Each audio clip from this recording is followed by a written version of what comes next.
यहाँ पर स्टार्ट करेंगे जिसका नाम है ट्राइंगल। ये आपको पता होगा कि ट्राइंगल मतलब क्या होता है, अगर नहीं पता है तो देख लो। ट्राइंगल दो वर्ड से बना है, ट्राई और एंगल। यहाँ पे ट्राई का मतलब होता है थ्री, ट्राई का मतलब होता है थ्री, और एंगल का मतलब होता है एंगल। और आपको पता ही है एंगल कैसे दिखता है, ऐसे कुछ दिखता है एंगल, और इसकी वैल्यू होती है थीटा। ठीक है, तो अभी मैं अगर ट्राइंगल को डिफाइन करना चाहूँ अपने लोकल टर्म्स में, तो ट्राइंगल को क्या बोल सकते हैं, वो कोई फिगर है, वो कोई figure having a three angle, कोई ऐसा फिगर जिसके पास तीन एंगल है, आप उसको ट्राइंगल बोल सकते हो। ठीक है, ये तो हो गई ट्राइंगल की डेफिनेशन हमारे लोकल भाषा में। अभी ये इंपॉर्टेंट है कि ट्राइंगल दिख कैसा रहा है, आपको नाम सुनकर चीजें दिख कैसी रही है वो दिमाग में आना बहुत जरूरी है। ठीक है, तो ट्राइंगल ऐसे कुछ दिख रहा है, एक साइड, दो साइड, तीन साइड। आप देखोगे इसके पास तीन एंगल है, एंगल ए, एंगल बी और एंगल सी। तो यहाँ पे ये ट्राइंगल है, तो इसकी कुछ और बातें। ये ट्राइंगल हैविंग है ना, ट्राइंगल हैविंग है थ्री साइड। एक ट्राइंगल रहेगा उसके पास तीन साइड रहेगी, कौन कौन सी, साइड ए बी, आपको दिख रही होगी साइड ए बी, ये वाली side A B, side B C, B C side कौन सी, ये वाली साइड बी सी, और साइड ए सी। अगर कोई ट्राइंगल है तो उसके पास क्या होगी, तीन साइड होगी। दूसरी बात, उसके पास तीन एंगल होगा, ये तो हम लोग ने डेफिनेशन ही अपनी बनाई है इसके ऊपर। तो तीन एंगल होगा, कौन कौन सा, एंगल ए, एंगल बी और एंगल सी। आपको दिख रहेगा ये वाला एंगल ए, एंगल बी और एंगल सी, ये समझा। और उसके पास होगी तीन vertices, point A, point B और पॉइंट सी। वर्टाइसेस मतलब क्या होता है कि जहां पर दो लाइन है ना मीट कर रही है, उसको आप वर्टाइसेस बोल सकते हो, ऐसे, यहाँ पे, यहाँ पर। तो ये इसको आप वर्टाइसेस बोल सकते हो। तो triangle having a three side, three angle, three vertices है ना, इसलिए उसका नाम ट्राइंगल है। ट्राई मतलब थ्री, जो भी है सब तीन में है। तो अभी यहाँ पे आपको पता चल गया कि ट्राइंगल की डेफिनेशन क्या है और ट्राइंगल दिख कैसा रहा है। ठीक है, ये इंपॉर्टेंट है कि ट्राइंगल दिख कैसा रहा है। अभी आप लोगों ने देख लिया ट्राइंगल दिख कैसा रहा है। अभी उस ट्राइंगल के ऊपर कुछ प्रॉपर्टी है जिसको बोलते हैं angle sum property of the triangle. ठीक है, इसके ऊपर एक बेस्ड ऑन एक थियरम है। तो थ्योरम क्या बोलती है कि सम, सम मतलब होता है एडिशन,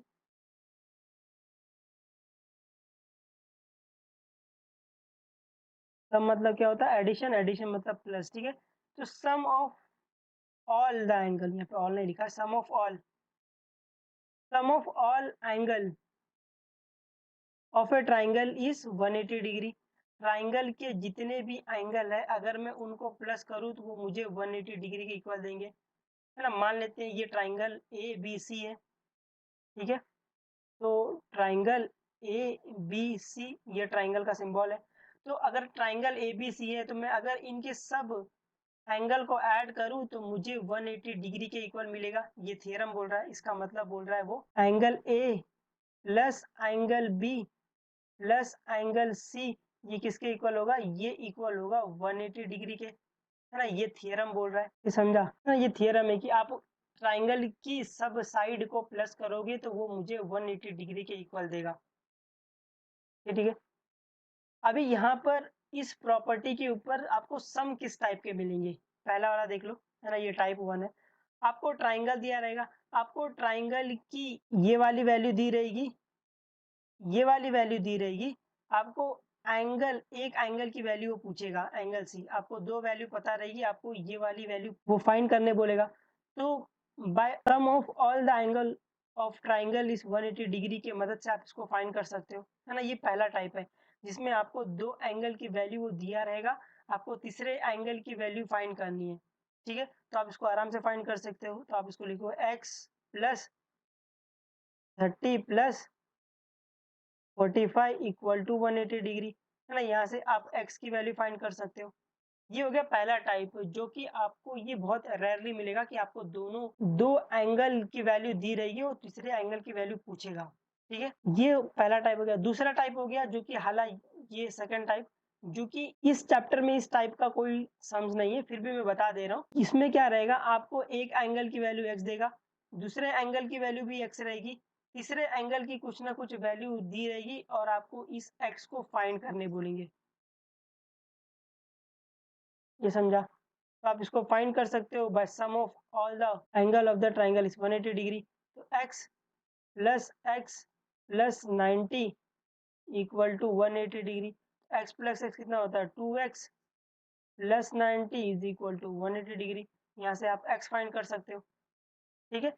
जो तीसरा टाइप है, जो हमारे काम का टाइप है, वो ये टाइप है। इसमें क्या रहेगा, एंगल ए, एंगल बी और एंगल सी, ये आपको एंगल, किसी एक एंगल की वैल्यू फाइंड करने बोलेगा। मान लेते हैं ये एंगल सी की वैल्यू फाइंड करने बोल रहा है, तो एंगल सी आपको फाइंड करना है। इसको हम लोग ने मान लिया एक्स है, तो आपको इस एक्स की वैल्यू फाइंड करनी है। सुनना ध्यान से, इधर आपको ट्राइंगल दिया रहेगा, आपको ट्राइंगल में किसी एक एंगल की वैल्यू फाइंड करनी रहेगी, और ये दो, बाकी जो दो बचे हुए एंगल है ना, इनकी वैल्यू आपको नहीं दी गई रहेगी, बट इन वैल्यू को फाइंड करने के लिए कुछ ना कुछ इंफॉर्मेशन दी रहेगी, कि आप उसकी हेल्प से आप इन एंगल्स की वैल्यू फाइंड कर सकते हो। ठीक है। तो ये बताने का मेरा मोटो ये है कि आपको जब भी ट्राइंगल दिखे और वो ट्राइंगल में आपसे किसी एक एंगल की वैल्यू पूछ रहा है, तो आप हमेशा सोचोगे sum of all the angle of triangle is equal to 180 degree. ठीक है। जैसे ये वाला ट्राइंगल हो गया, इस ट्राइंगल में वो एंगल सी की वैल्यू पूछ रहा है, तो ये आपको सोचना पड़ेगा कि अगर मुझे एंगल सी फाइंड करना है, तो मुझे एंगल ए की वैल्यू पता करना पड़ेगा, मुझे एंगल बी की वैल्यू पता करना पड़ेगा। ठीक है। और ये क्वेश्चन में आपको इन दोनों एंगल को फाइंड करने के लिए कुछ ना कुछ इंफॉर्मेशन पड़ी रहेगी, बट आपको ये सोचना आना चाहिए कि ट्राइंगल दिखा और ट्राइंगल में एक एंगल की वैल्यू अगर पूछी है, तो आपको sum of all the angle of the triangle लगाना है। हाँ, इस टाइप के सम्स आपको मिलेंगे। अब दूसरी प्रॉपर्टी जो ट्राइंगल के रिलेटेड, इसको बोलते हैं exterior angle property of the triangle. तो इसका थ्योरम क्या बोलता है कि if the side of the triangle is produce, अगर कोई एक ट्राइंगल है, उसकी मैं एक साइड को खींच रहा हूँ, ये ट्राइंगल है, मैंने इसकी एक साइड को खींचा, ठीक है, देन एक्सटीरियर एंगल तो फॉर्म, जब मैं इस ट्राइंगल की एक साइड को, कोई भी एक साइड को खींचूंगा, तो मुझे एक एक्सटीरियर एंगल मिलेगा, ये वाला, इसको एक्सटीरियर एंगल बोला गया है। ठीक है।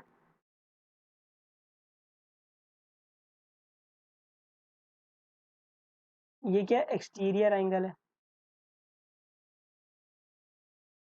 ये समझा, कि जब भी मैं ट्राइंगल की किसी एक साइड को खींचूंगा, तो मुझे एक्सटीरियर एंगल मिलेगा, और ये वाला एक्सटीरियर एंगल है। फिर वो आगे क्या बोल रहा है कि जो एक्सटीरियर एंगल बना है ना, वो इक्वल रहेगा, एक्सटीरियर एंगल जो बना है वो इक्वल रहेगा sum of the two interior opposite angle. ठीक है। इसका मतलब बताते हैं कि ट्राइंगल, अगर ट्राइंगल ए बी सी है, तो इसका इंटीरियर एंगल क्या हो गया, इंटीरियर एंगल, एंगल ए हो गया, एंगल बी हो गया, और एंगल सी हो गया, है ना, ये इंटीरियर एंगल है। तो वो क्या बोल रहा है कि इक्वल किसके रहेगा, सम ऑफ इंटीरियर अपोजिट। तो ये सब तो इंटीरियर है, बट एक्सटीरियर एंगल के अपोजिट वाला एंगल कौन सा है, ये वाला है ना, ये एक्सटीरियर है, तो एक्सटीरियर एंगल के अपोजिट वाला ये है, ये वाला एंगल और ये वाला एंगल, एंगल ए और एंगल बी। ये समझा। तो ये थ्योरम क्या बोल रहा है, यहाँ पे देखो शॉर्ट फॉर्म में भी लिखा है कि exterior angle is equal to the sum of interior opposite angle. तो यहाँ पर एक्सटीरियर एंगल कौन सा है, एंगल ए सी डी, ये एक्सटीरियर है, तो एक्सटीरियर एंगल इक्वल रहेगा, सम मतलब एडिशन, और इंटीरियर अपोजिट एंगल, तो इंटीरियर अपोजिट एंगल कौन सा है, angle C A B plus angle C B A. ये समझा, है ना। अभी बता देंगे आपको कि एक्सटीरियर एंगल आपको देखना कैसे है, इसको हमारी टर्म्स में पढ़ लेंगे कि हम इसको कैसे याद रखते हैं। ठीक है। तो यहाँ तक आई होप आपको समझा रहेगा कि एक्सटीरियर एंगल कब बनता है, जब आप ट्राइंगल की एक साइड को खींचोगे, तब आपको एक्सटीरियर एंगल बनेगा, और वो एक्सटीरियर एंगल इक्वल रहेगा sum of interior opposite angle. ठीक है। अभी इसको हम हमारी तरीके से देख लेते हैं कि हम इसको याद कैसे रखते हैं। तो यहाँ पे एक ट्राइंगल दिख रहा है, ट्राइंगल ए बी सी। हम लोग बोलते हैं जब हम लोग ट्राइंगल की एक साइड को खींचेंगे, है ना, इसको बोलते हैं जब ट्राइंगल अपना पैर पसारेगा। यहाँ पे पैर पसारना मतलब एक साइड क्या हो रही है, एक्सटेंड हो रही है, खींच रही है। तो बोलेंगे जब जब ट्राइंगल अपना पैर पसारेगा, तो एक्सटीरियर एंगल बनेगा, तो ये वाला एक्सटीरियर एंगल है ना। एक्सटीरियर एंगल को देखने का एक और तरीका है कि एक्सटीरियर एंगल है ना, ट्राइंगल के एक एंगल के साथ 180 डिग्री बनाएगा। जैसे ये वाला एक्सटीरियर एंगल बोल रहा है, तो ये ट्राइंगल के एक एंगल के साथ क्या करेगा, 180 डिग्री बनाएगा। ऐसे। तो ये एंगल प्लस ये एंगल कितना होगा 180 डिग्री। तो ये वाला क्या हो गया एक्सटीरियर एंगल। ये समझा। तो हम इसको बोलते हैं एक्सटीरियर एंगल। आपको पता रहेगा एक्सटीरियर मतलब बाहर वाली, है ना, एक्सटीरियर मतलब बाहर वाला होता है। तो हम लोग इसको याद रखने के लिए बोलते हैं कि बाहर वाली,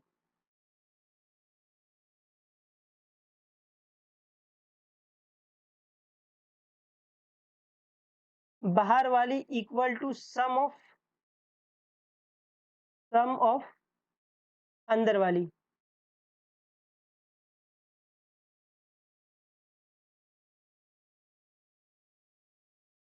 ठीक है। तो क्या बोलते हैं बाहर वाली is equal to the sum of अंदर वाली। तो यहाँ पर अंदर वाली क्या है, अंदर वाली वो है, अंदर वाली वो ट्राइंगल का एंगल है जो एक्सटीरियर एंगल के साथ 180 डिग्री नहीं बना रहा, इस एंगल को छोड़कर, क्योंकि ये वाला एंगल तो हमको एक्सटीरियर एंगल पहचानने में मदद कर रहा है। तो इस एंगल को छोड़कर बाकी जो एंगल बच गए आप उसको क्या बोलते हो, आप उसको अंदर वाली बोलते हो। ये आपको डायग्राम में दिख जाएगा। ये बाहर वाली है, ये वाला एंगल इसको एक्सटीरियर एंगल को दिखाने में मदद कर रहा था। इस एंगल को छोड़कर बाकी जो दो एंगल बच गए वो क्या होंगी, अंदर वाली होंगी। तो बाहर वाली is equal to some of अंदर वाली, तो ब्रैकेट में डाल लो। ठीक है। तो यहाँ पर हम लोग ने क्या पढ़ा, exterior angle property of the triangle क्या बोलता है, बाहर वाली is equal to the sum of अंदर वाली। याद रहेगा आपको। ठीक है। इसके ऊपर 2-3 एग्जांपल देख लेते हैं कि आपको ये पहचान में आ रहा है कि नहीं आ रहा है। ठीक है। तो अगर मैं इसका नाम x दूं, ये एक्सटीरियर एंगल इसको रख कर लो। तो अगर मैं इस एक्सटीरियर एंगल को x नाम दूं, इसको मैं y नाम दूं, इसको मैं z नाम दूं, तो exterior angle property of triangle क्या बोलती है, बाहर वाली जो कि x है, x is equal to some of अंदर वाली, अंदर वाली क्या है y प्लस z, है ना। आई होप आपको ये समझा। ठीक है। यहाँ पर कुछ एग्जांपल है, यहाँ पर आपको मुझे बताना है कि कौन सा एंगल एक्सटीरियर एंगल है और exterior angle property of a triangle आपको यहाँ पे हमको बताना है। तो ट्राइंगल एबीसी ले लेते हैं। तो एक्सटीरियर एंगल कौन सा है, एक्सटीरियर एंगल वो एंगल होगा जहाँ पर ट्राइंगल क्या करेगा, पैर पसारेगा। तो पैर इधर पसार रहा है, तो ये वाला एंगल एक्सटीरियर एंगल होगा, है ना। और ट्राइंगल का ये वाला एंगल क्या कर रहा है, इस हेल्प कर रहा है मुझे बताने में कि एक्सटीरियर एंगल है। तो exterior angle property of a triangle क्या बोलता है कि दिस एंगल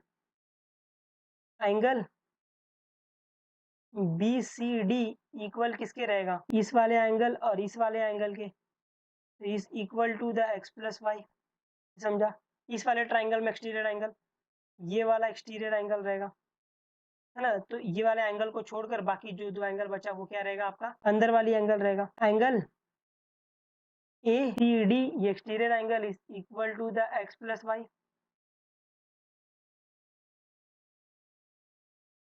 ठीक है। और यहाँ पर जहाँ पर ट्राइंगल पैर पसारेगा वो आपका एक्सटीरियर एंगल होगा। तो ये वाला एंगल एक्सटीरियर एंगल हो गया। तो एंगल कौन सा, angle D C B exterior angle हो गया। Exterior angle is equal to some of अंदर वाली। तो ये वाला एंगल को छोड़ना है क्योंकि ये वाला एंगल इस वाले एक्सटीरियर एंगल के साथ 180 डिग्री बना रहा है। तो इस एंगल को छोड़कर बाकी जो दो एंगल बचा है उसको आप अंदर वाली बोलते हो। तो ये एक्स प्लस वाई, है ना, बाहर वाली is equal to some of अंदर वाली। ठीक है। और यहाँ पर ये ट्राइंगल यहाँ पे पैर पसार रहा है, तो ये वाला एंगल एक्सटीरियर एंगल होगा। तो angle D A C exterior angle, बाहर वाली इक्वल टू सम ऑफ अंदर वाली। तो ये वाला एंगल इस एंगल के साथ क्या कर रहा है, 180 डिग्री बना रहा है। तो इस एंगल को छोड़कर बाकी जो दो एंगल बच गया वो क्या आएगा, बाहर वाली होगा। तो सम ऑफ बाहर वाली तो एक्स प्लस वाई। ठीक है। यहाँ पर ये वाला ट्राइंगल यहाँ पे पैर पसार रहा है, तो ये वाला एंगल क्या होगा, एक्सटीरियर एंगल होगा। तो एंगल डी ए बी ये एक्सटीरियर एंगल है, is equal to the sum of अंदर वाली। तो इस एंगल को छोड़कर बाकी जो दो एंगल बच गया, ये एंगल और ये एंगल, ये सम ऑफ अंदर वाली होगा। तो एक्स प्लस वाई। ये समझा सबको, है ना। आपको फिगर में ये दिखना चाहिए, ये ट्राइंगल है, ये ट्राइंगल का एक्सटीरियर एंगल है। वहां से आप लोग बता दोगे कि बाहर वाली is equal to some of अंदर वाली, है ना। आई होप ये आ जाएगा आपको, है ना। हालांकि जब सम्स करेंगे तो सम्स के पहले भी मैं आपको बताऊंगा कि ये वाली प्रॉपर्टी यहाँ पर यूज हो रही है। बट सम्स में टिपिकली क्या होता है, कभी कभी ये दिखता नहीं है एक्सटीरियर एंगल, ये एक प्रॉब्लम हो जाएगी आप लोगों के लिए। वो प्रैक्टिस से ही आएगा, बट ठीक है अभी के लिए ये समझ लो। ठीक है। दूसरी बात जो आपको नोट करने लायक है वो है कि एक्सटीरियर एंगल, जो एक्सटीरियर एंगल हम लोग ने अभी देखा, exterior angle of the triangle is greater, greater मतलब बड़ा, than the either of the interior angle, जो दो हमने इंटीरियर अपोजिट एंगल देखे थे, एक्सटीरियर एंगल उन दोनों एंगल से बड़ा है। ठीक है, ऐसा भी ट्राइंगल ले लेते हैं।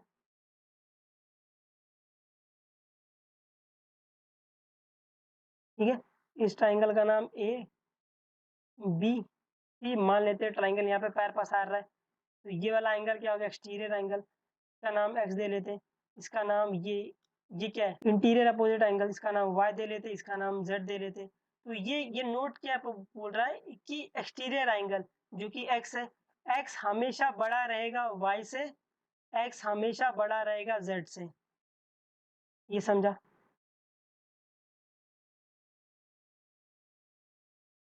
ठीक है, हम लोग उसको याद रखने के लिए क्या बोलते हैं, हम लोग बोलते हैं बाहर वाली,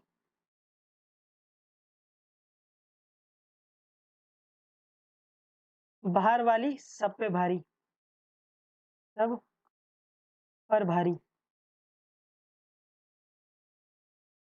क्या बोलते हैं, बाहर वाली सब पर भारी। एक्सटीरियर एंगल क्या रहेगा, सबसे बड़ा रहेगा किससे, जो आपका इंटीरियर अपोजिट एंगल है उससे। ठीक है, ये समझा रहेगा आप लोगों को, है ना। इंडिविजुअली लेना है इसको कि एक्स को आप वाई से कंपेयर कर रहे हो, एक्स को आप जेड से कंपेयर कर रहे हो, क्योंकि दोनों को साथ में लोगे तो ये तो इक्वल है। अभी प्रॉपर्टी पढ़ के आ रहे हैं कि बाहर वाली is equal to some of अंदर वाली, है ना। तो इसको इंडिविजुअली कंपेयर करना, जब इंडिविजुअली कंपेयर करोगे तो ये एक्सटीरियर एंगल है वो बड़ा आएगा इन दोनों एंगल से।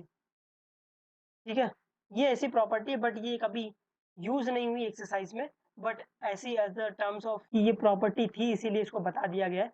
कभी अगर भूले भटके अगर कहीं यूज आ जाए तो आपको ये पता होना चाहिए कि बाहर वाली सब पे भारी, इसका मतलब क्या होता है, exterior angle is greater than each interior opposite angle, जो कि ये लिखा है ना। ये आप याद रखने के लिए आप हमारा मेथड यूज करोगे, इससे आपको चीजें याद रहेगी कि बाहर वाली सब पे भारी, है ना। अभी क्वेश्चन करने से पहले जिसे हम लोग करते हैं कि आपको कुछ चीजें पता होनी चाहिए, थिंग यू शुड नो, है ना। आपको कुछ चीजें पता होनी चाहिए, जैसे ये पढ़ते आ रहे हैं अभी, exterior angle property of the triangle क्या बोलती है कि बाहर वाली is equal to the sum of अंदर वाली।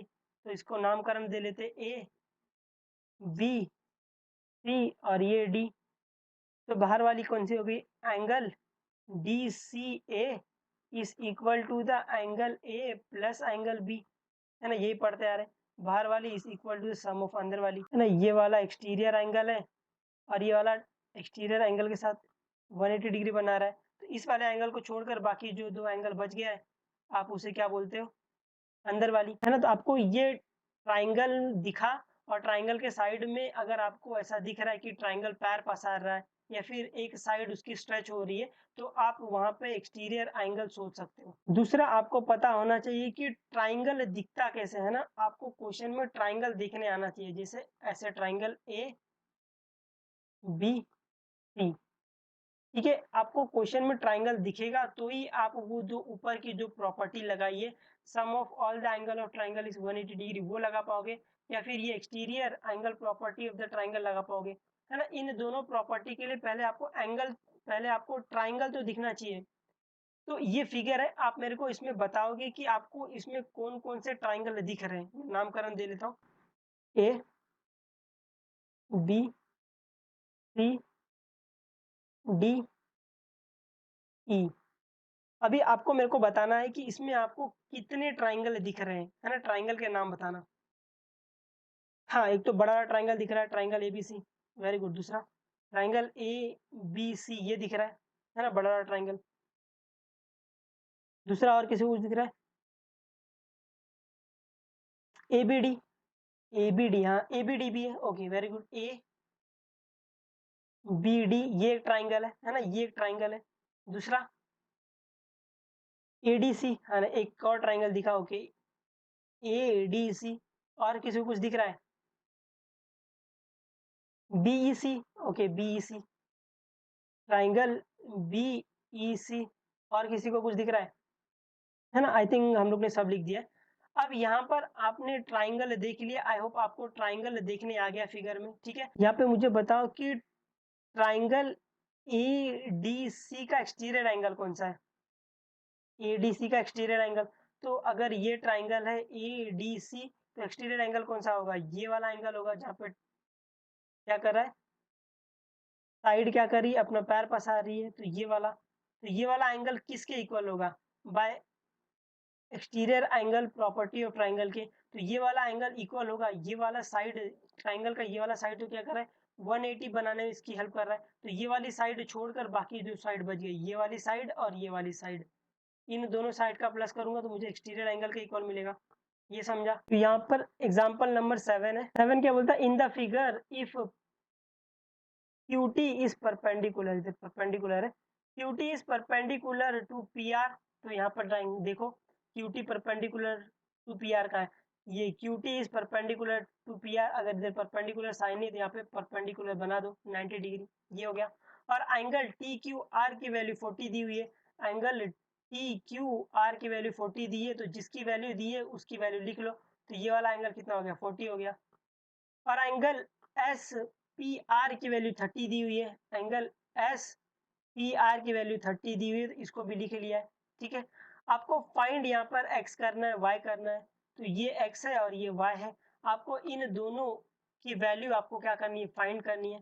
ठीक है, तो जो भी चीज हम लोग को पता था वो हम लोग ने डायग्राम में क्या कर दिया है, रिप्रेजेंट कर दिया है। यहाँ से हमको x और y की वैल्यू फाइंड करनी है, तो मुझे यहाँ पर बड़े बड़े तौर पर मुझे ट्राइंगल दिख रहे हैं, तो मैं हमेशा ट्राइंगल की प्रॉपर्टी लगाने के बारे में सोचूंगा। अगर मुझे x फाइंड करना है तो मुझे ये ट्राइंगल दिख रहा है, ट्राइंगल QTR, जिसमें मुझे दोनों एंगल की वैल्यू पता है ना, 40 पता है और ये 90 पता है, तो आपको ये वाला एंगल मिल जाएगा, है ना। जैसे ये देख लो, x प्लस 90 प्लस 40 किसके इक्वल होगा, 180 डिग्री के इक्वल होगा। Reason, angle sum property of the triangle, ये बोल सकते हो, या फिर आप बोल सकते हो sum of all the angle of the triangle is equal to 180 degree, है ना। यहाँ से आपको x मिल जाएगा, और जैसे ही आपको x की वैल्यू मिल गई तो अभी आपको y फाइंड करना है। क्या आपको दिखा कि ट्राइंगल PSR का एक्सटीरियर एंगल ये y है, तो bye exterior angle property of triangle क्या बोल सकते हो, y किसके इक्वल रहेगा, ये वाला एंगल तो 180 डिग्री बनाने में यूज हो रहा है, तो ये एंगल को छोड़कर बाकी दो एंगल की प्लस करके इक्वल आएगा, तो y is equal to 30 plus x आ जाएगा, है ना। दूसरी बात, y is equal to 30 plus x आ जाएगा, है ना। रीजन क्या हो जाएगा, exterior angle property of the triangle. ठीक है, इसको सम्स में देख लेते हैं। तो यहाँ पर गिवन था जो आपको लिख लिया है, परपेंडिकुलर आएगा, जो भी गिवन था वो लिख लिया। आपको फाइंड x और y करना है, तो हम लोग ने पहले ट्राइंगल देखा, ट्राइंगल TQR, वापस देख लो, ट्राइंगल TQR में आपको t की वैल्यू पता है, q की वैल्यू पता है और r की वैल्यू नहीं पता है, तो बाय एंगल सम प्रॉपर्टी या फिर बोल दो sum of all the angle of the triangle is 180 degree. तो यहाँ से आप करोगे तो यहाँ पे आपको x की वैल्यू 50 मिल जाएगी। जैसे ही आपको x की वैल्यू मिल गई, आप तुरंत डायग्राम में लिख दो, x की वैल्यू कितनी आ गई, 50 आ गई। ठीक है, अब मुझे फाइंड करना है y की वैल्यू, तो मैंने डायग्राम में देखा y क्या है, y एक्सटीरियर एंगल है ट्राइंगल PSR का। ठीक है, तो वही लिखेंगे, in triangle PSR angle PSQ क्या है, एक्सटीरियर एंगल है। ठीक है, तो यहाँ से हम लोग ने exterior angle property of triangle लगाई है कि बाहर वाली is equal to the sum of अंदर वाली। ठीक है, तो y is equal to 30 plus 50, जिसके बाद y की वैल्यू आपको 80 मिल गई, है ना। जो भी आपको फाइंड करना तो आपको मिल गई। यहाँ पे इंपॉर्टेंट ये है कि आपको एक्सटीरियर एंगल दिखे और वो ट्राइंगल दिखे जिससे आपकी x की वैल्यू आ रही है। ठीक है, तो आप अगर ट्राइंगल को अच्छे से देख लोगे तो यहाँ पर कोई प्रॉब्लम नहीं आएगी। आई होप आपको ये समझा। अभी दूसरा क्वेश्चन करने से पहले आपको कुछ चीजें पता होनी चाहिए, थिंग यू शुड नो। तो यहाँ पर पहली चीज आपको क्या पता होनी चाहिए, जेड ओ, जेडो, ओ जेड बोलो या जेडो बोलो, आधा बाइसेक्टर है ना। ये जेडो क्या है, बाइसेक्टर है। बाइसेक्टर की डेफिनेशन मैंने आपको बताई थी। बाइसेक्टर क्या होता है, कोई जो किसी को दो इक्वल पार्ट में डिवाइड करे आप उसे बाइसेक्टर बोलते हो। तो यहाँ पे जेड ओ क्या है, जेड ओ बाइसेक्टर है। तो जेड ओ क्या कर रहा है, इस एंगल को दो इक्वल पार्ट में डिवाइड कर रहा है ना। बाइसेक्टर की डेफिनेशन वही है। तो जेड ओ इस एंगल एक्स वाई जेड को दो इक्वल पार्ट में डिवाइड कर रहा है, तो दो इक्वल पार्ट में डिवाइड कर रहा है, तो ये वाला एंगल सेम, तो इसको लिख सकते हैं कि angle O Z X is equal to O Z Y. तो वही लिखा है कि जब भी OZ is the bisector of angle XY, तो आप इसको हमेशा ऐसे लिख सकते हो, ठीक है। और आप दूसरी चीज क्या लिख सकते हो कि OZX equal to OZY is half of ये पूरा एंगल, है ना, क्योंकि ये वाला सेम, ये वाला सेम, तो ये वाले पूरा एंगल क्या कर रहा है, ये दो पार्ट में डिवाइड है, तो इन दोनों एंगल किसके इक्वल होंगे, हाफ ऑफ ये पूरे वाले एंगल के।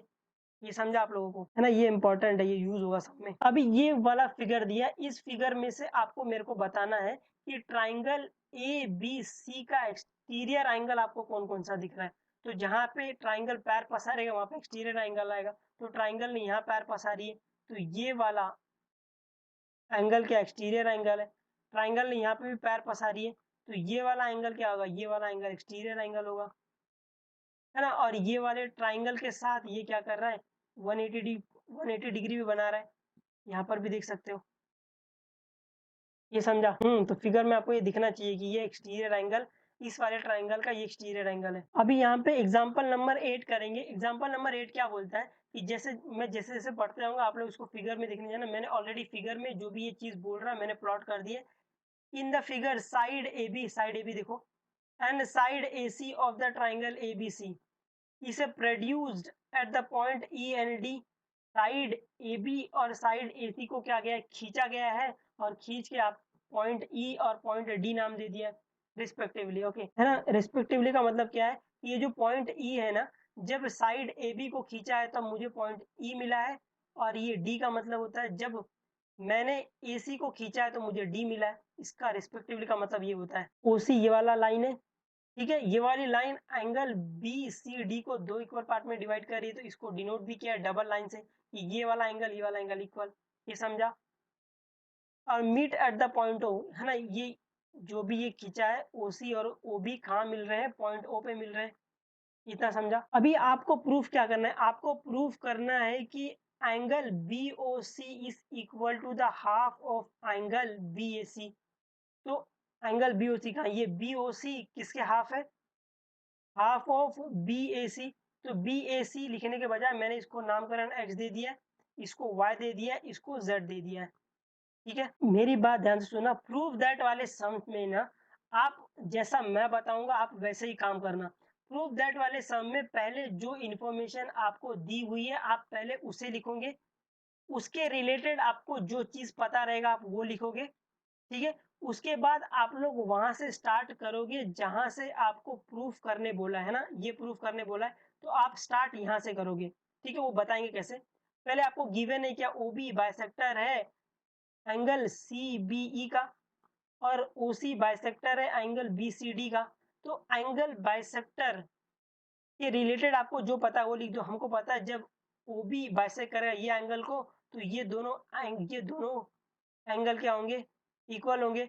मेरे को दूसरी बात भी पता है, ये दोनों एंगल इक्वल होंगे हाफ ऑफ पूरे वाले एंगल के, है ना, ये अभी ऊपर पड़ा इसीलिए, ठीक है। सिमिलरली इसके जैसा भी होगा, जब OC इस एंगल को बाइसेक्ट कर रहा है तो ये दोनों एंगल क्या होंगे, आपस में इक्वल होंगे, और ये दोनों एंगल किसके इक्वल होंगे, हाफ ऑफ ये पूरे वाले एंगल के, है ना। यहाँ से ये पता चला।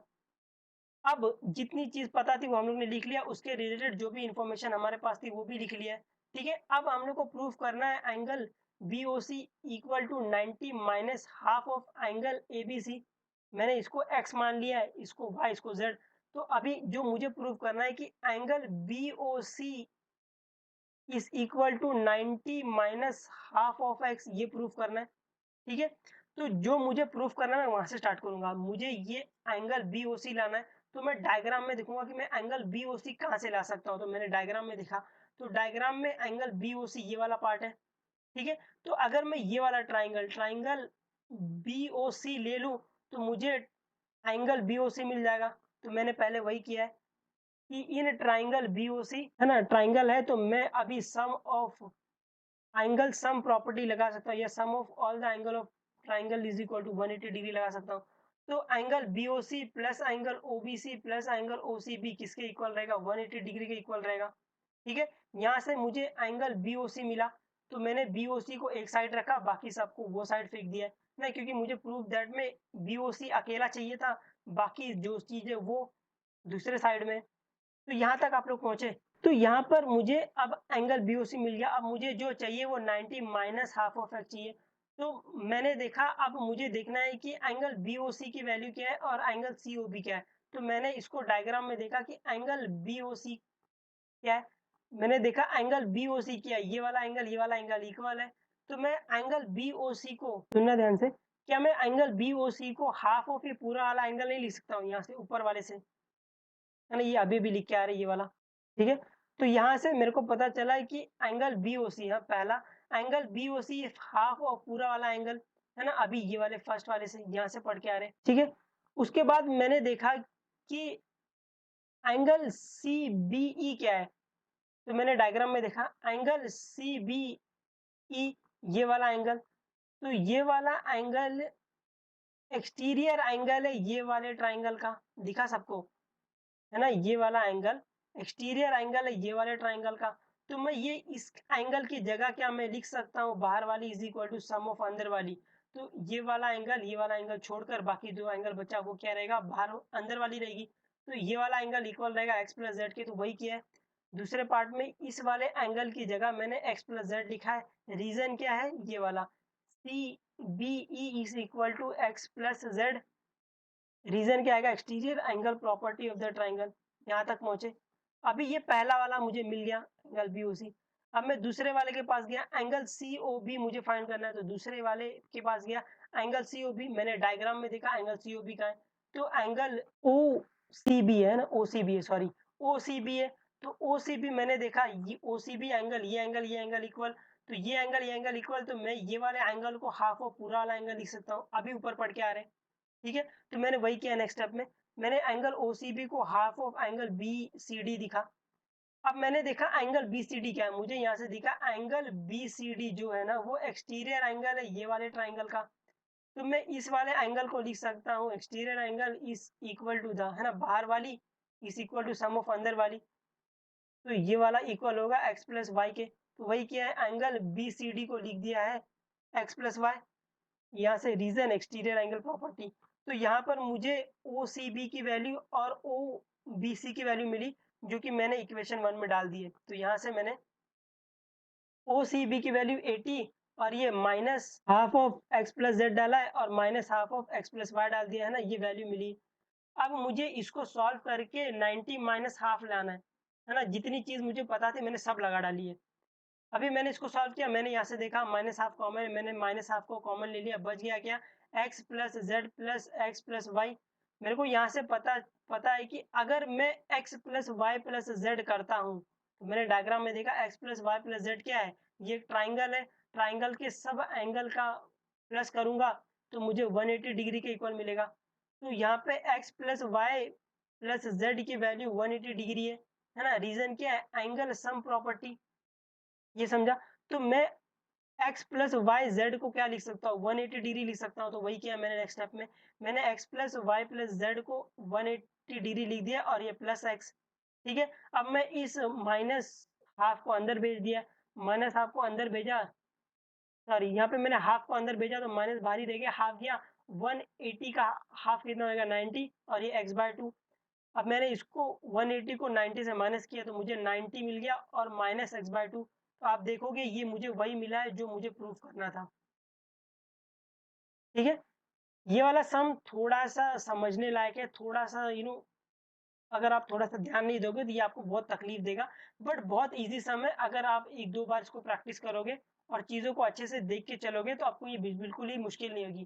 प्रूफ दैट वाले सम में आपको वहां से स्टार्ट करना है जहां जो आपको प्रूफ करना है। तो जो हमको प्रूफ करना था हमने वहां से स्टार्ट किया, हमको प्रूफ करना था एंगल बीओसी। तो मैंने डायग्राम में ढूंढा कि एंगल बीओसी मुझे कहाँ से मिलेगा। तो मैंने देखा मुझे एंगल बीओसी इस ट्राइंगल से मिलेगा जो कि बीओसी है ना। तो यहाँ से मैंने sum of all the angle of triangle is equal to 180 degree लगाया। उसके बाद मुझे बीओसी अकेला चाहिए तो मैंने बीओसी को अकेला किया, बाकी सबको वहां भेजा। उसके बाद मुझे इस वाले एंगल की वैल्यू चाहिए थी, इस वाले एंगल की वैल्यू चाहिए थी, तो मैंने डायग्राम में वापस देखा तो मुझे डायग्राम में दिखा ये वाला इक्वल होगा। तो जब इक्वल होगा तो ये वाले एंगल की वैल्यू हाफ ऑफ पूरे वाले एंगल लिख सकते हैं, है ना, ये ऊपर पढ़ के आ रहे हैं। तो वहां से मैंने ये किया, वहां से मैंने फिर देखा कि ये पूरा वाला एंगल सी बी ई की वैल्यू क्या है। मैंने देखा सी बी ई क्या एक्सटीरियर एंगल है इस वाले ट्राइंगल का, है ना? तो इस तरीके से वर्क करते करते चले जाओगे तो आपको प्रूफ करने में कोई दिक्कत नहीं होगी। प्रूफ दैट वाले सम को आपको प्रैक्टिस करना पड़ेगा, इसका और कोई तोड़ नहीं है ना? आप जितना लॉजिक यूज़ कर सकते हो, उतना आप डायग्राम को देखकर यूज़ कर सकते हो, बट आपको इसमें प्रैक्टिस करनी पड़ेगी। आप प्रैक्टिस नहीं करोगे तो ये सम उड़ जाएगा, है ना? बिल्कुल ही नहीं कर पाओगे एग्ज़ाम में, है ना? ये वो सम्स की तरह नहीं है कि आप लोग अगर एक साइड से प्रूफ नहीं हो रहा है, एक साइड से वो सॉल्व नहीं कर पा रहे, तो दूसरे मेथड सॉल्व कर लोगे। प्रूफ दैट में एक पर्टिकुलर फिक्स स्टेप होता है, वो आपको करना होता है। तो आप इसको जितना प्रैक्टिस करोगे, जितनी बार प्रैक्टिस करोगे, आपको उतना अच्छे से ये प्रूफ आएगा। मैंने इसके पीछे का आपको लॉजिक बता दिया है कि किस तरीके से आपको इसको वर्क करना है। उस तरीके से आपको वर्क करोगे, तो आपको ये सम्स आ जाएगा, उतना भी डिफ़िकल्ट नहीं है।